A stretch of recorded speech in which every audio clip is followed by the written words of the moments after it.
Golf News RI presents the Golf Dudes Podcast.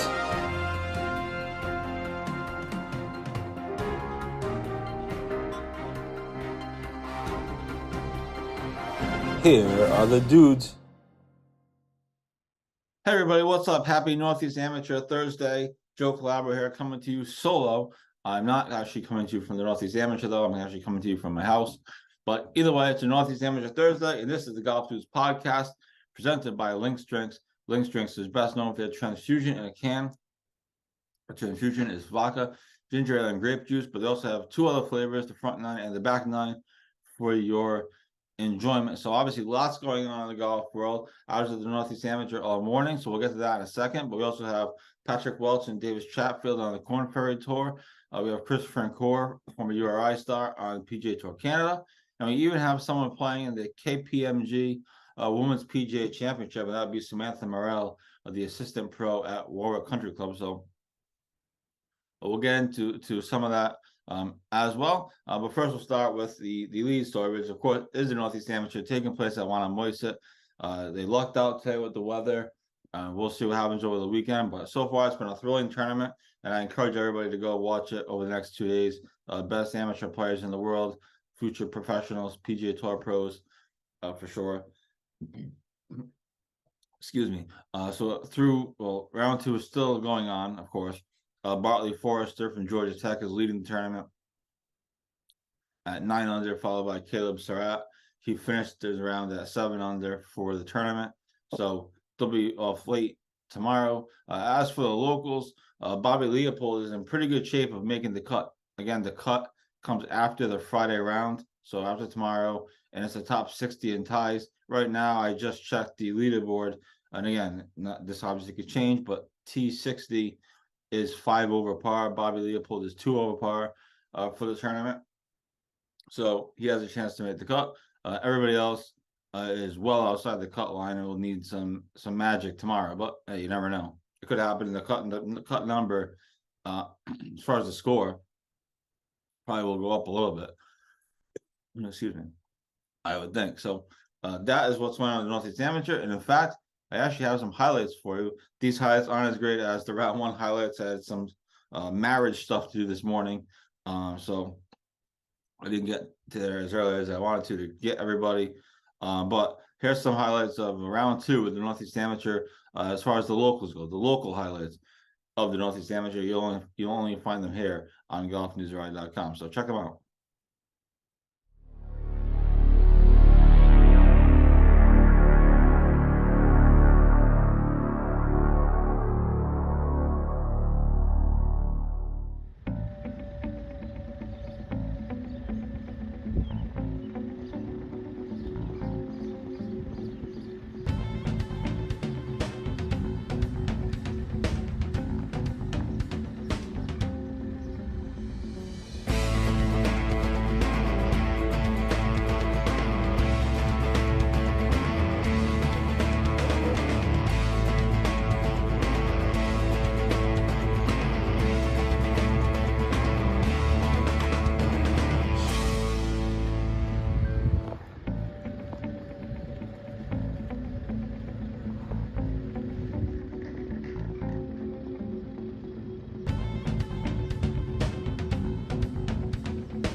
All right, again, Bobby Leopold 2 over for the tournament. He's the only one that really has a chance to make the cut after tomorrow. So it should be interesting. It'll be interesting to see how the cut line moves.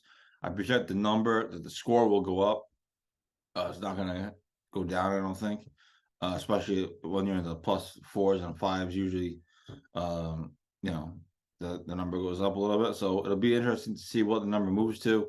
There should be a projected cut line either by the end of tonight or first thing tomorrow morning. So that'll be something to watch as well. But Bobby Leopold is well inside the top 60 at the moment. He should has a chance to make the cut for Saturday. Obviously, he still has a whole round to go.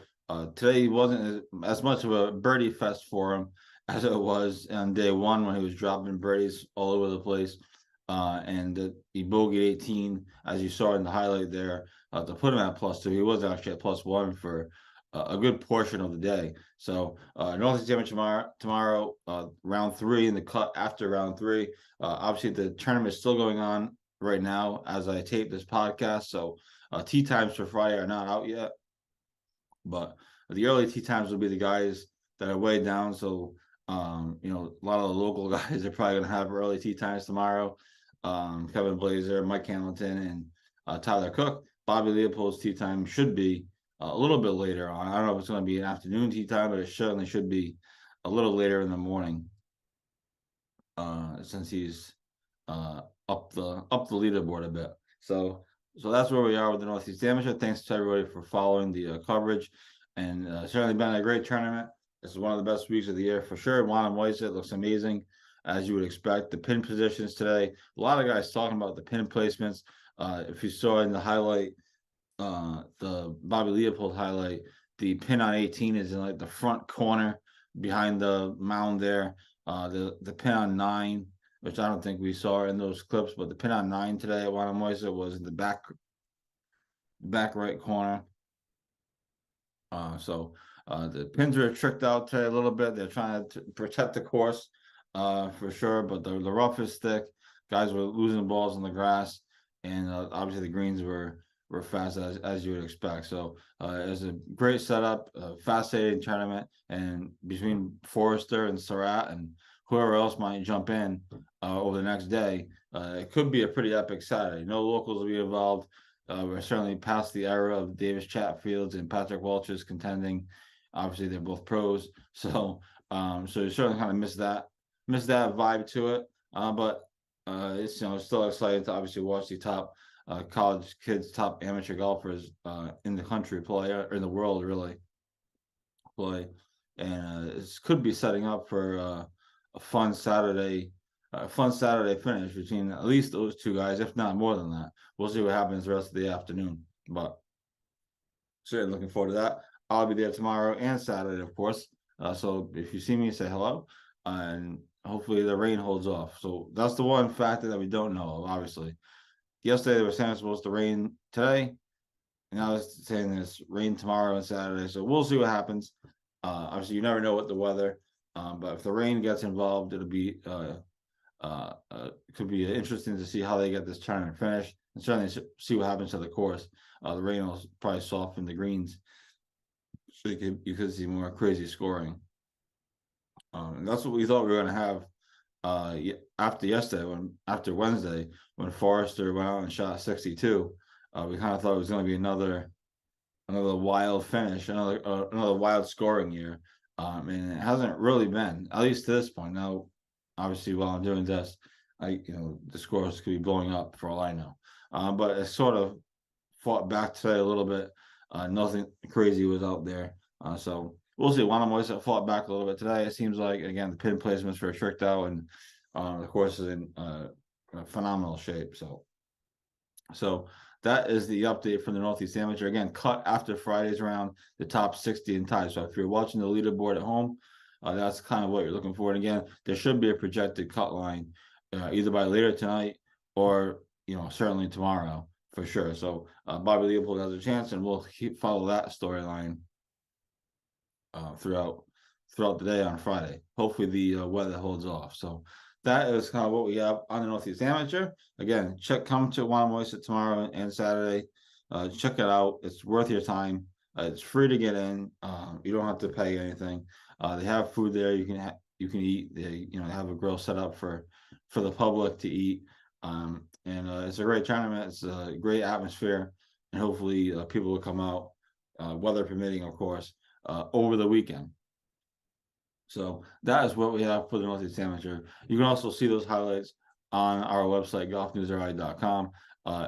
If you want to watch them again, I realize they're not the greatest highlights ever put together, but you know, do the best I can. So we'll try to do better on Friday.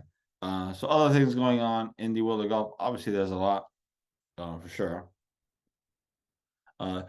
Davis Chatfield and Patrick Welch are playing on the Korn Ferry Tour today. Round one was today out in Oklahoma at Jimmy Austin. So huge advantage for Patrick Welch and other Oklahoma guys. They're playing their home college course, which is pretty cool. And both of them are in the clubhouse already at 3 under par. They're both tied for 25th. Unfortunately, they're not playing together. They're actually Patrick teed off at 9:33 a.m. off the 10th tee, and Davis teed off at 9:45 a.m. off the first tee. So they literally just missed each other by a group and a tee box. But perhaps if they stay tied, we'll get that over the weekend. That'd be pretty neat for sure. But they're both 3 under, so they're both off to good starts. The lead, I believe, is 8 under. So right now on the Korn Ferry Tour. So that is where they are. We'll follow that. And we'll obviously have stories up about them today. The other thing to watch, which is pretty cool, I didn't realize it. That Samantha Morrell, the Warwick Country Club assistant pro, she's playing in the Women's PGA Championship, formerly known as the LPGA Championship.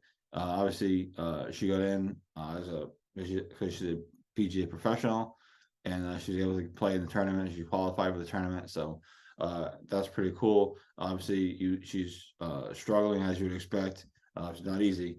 But it's cool that she's playing. She's getting some experience and kind of giving Warwick Country Club some publicity there. So those are some of the cool things. I'm actually interested in the LPGA Championship because of Rose Zhang. She's was a top amateur in the country or in the world. She turned pro. She won her first pro tournament a couple weeks ago or whatever it was. And there's all kinds of buzz about her playing in a major. She's exempt into all 4 majors this year. I believe this is the first one for the woman, if I'm not mistaken. I'm sure someone will correct me if I'm wrong, but it should be. I'm actually interested in watching it and see how she does. I think last I checked, again, I've been in and out all day, but last I checked, she finished at 1 under for the day. She's like a shot off the lead. So people are tweeting that she could be the biggest, the biggest amateur or the biggest prospect, if you will. I don't know what the right word is, to turn pro since Tiger Woods. And I think she'd be, I mean, I don't know if she'd be that big, but she's really, really good. And I think she could be great for the women's game. And maybe that's what the women's game needs, something like that to draw people in.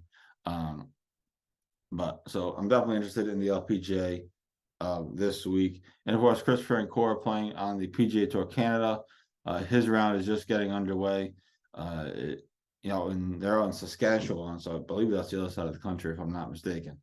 But he played really well in his first PGA Tour Canada tournament. He'll look to follow that up this week. Other things on the local scene, the really, really local scene. The Ryan Amateur is coming in a couple weeks over at Montauk. As I said last week, the intention is to do the RI Amateur Series again this year. Hopefully, we'll be scheduling, or the plan is to schedule some interviews this week and put out a couple of them this week. That way, at least give some publicity to some of these guys. So that is the plan. Obviously, it's been a couple of weeks for me between obviously Golf News RI stuff, getting married, and the honeymoon and whatever. So that is the plan to do the RI Amateur Series, at least a handful of episodes. So check that out, or at least look out for that. Don't check it out because there's nothing to check yet, but look out for that. And then also August 14th, we told you about this last week. We're going to play. We're still trying to finalize our foursome, but Links Drinks is hosting their Transfusion Open at Wannamoisett. Again, it's August 14th. It's a Monday. Check out the link to sign up. We posted it on social media again last weekend, and you can just look for it on our website in the search bar. I think if you search Links Drinks, it should come up, or you can even search Transfusion Open, and it'll certainly come up then. So check that out. Make sure you sign up. It's a great opportunity to play Wyoming Autonomy, which is an amazing, amazing golf course. It also wins something. If you win, you go to the championship at Mohegan Sun, and then if you win the championship, you get a all paid for trip to Pinehurst. So pretty cool stuff. It's a great opportunity to play, and you can compete against the Golf News RI team, who are still assembling. So check those things out as well. Locally, we have, or at least for me, it's going to be club championship season soon. I know it's club championship season kind of around the state, or it's getting there anyways. But I know Kirkbride has their club championship qualifier on Sunday, the championship division, and then the net division qualifier that we're doing is on July 1st. So I'll be playing that. I don't imagine I'm going to make the cut because I have played like one golf round in the last like 4 weeks. So it's usually not a good sign. But we'll see what happens. So we'll again this year have club championship coverage throughout the state. If you're playing the club championship, or if you know someone that's playing, be sure to send us a message. If you're going to be there watching it, send us a picture and the results, or a scoring link, or whatever it may be. We want to cover all that stuff, so keep that in mind. And then then the Ryan Amateurs is July 13th or whatever it is. So exciting times ahead, busy season ahead, and obviously lots going on between the local golf and pro golf. It's gonna be really cool. We put the story up on Wednesday. Will Dixon returning home to play in the Providence Open on July 5th. So that'd be really cool. We'll have something, hopefully have something with him when he gets here. We haven't quite worked that out yet, but he said he'd be interested in doing something. So we'll see. Hopefully he'll get a big I don't want to say big crowd. I mean, but hopefully people will go out and watch the Providence Open. It's a US Challenge Cup event. A lot of amateurs can play, pros are playing on the field. And Will Dixon's playing, Andrew O'Leary's in the field. Harry Dessel is playing obviously as an amateur. So that's coming up at Triggs in a couple of weeks. So we'll have obviously coverage of that, the whole thing as well. So lots going on in the Ryan golf world. And it should be an interesting finish to the Northeast Amateur this weekend. Hopefully you can get out and come watch it. Hopefully it won't rain. Hopefully the rain will hold off. That will certainly make things easier for everybody.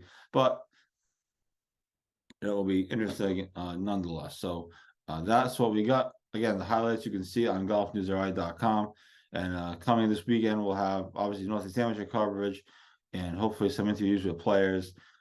We haven't posted much of that yet because it's just so early in the tournament. But hopefully we're planning to have some post-game reaction, and certainly if Bobby makes the cut, that will be one thing that we'll have for sure. So should be a busy weekend of content. Thanks everyone for following us as we continue to try to get bigger and better, and we're trying to do highlights and different things. So it's exciting stuff. So that's all I got. This has been the Golf Dudes podcast. We will talk to you next week, and hopefully I'll see you all at the Northeast Amateur on Friday and Saturday. Have a great Thursday. Enjoy the NBA draft. Enjoy the golf and the Travelers Championship. Keegan Bradley lit it up today.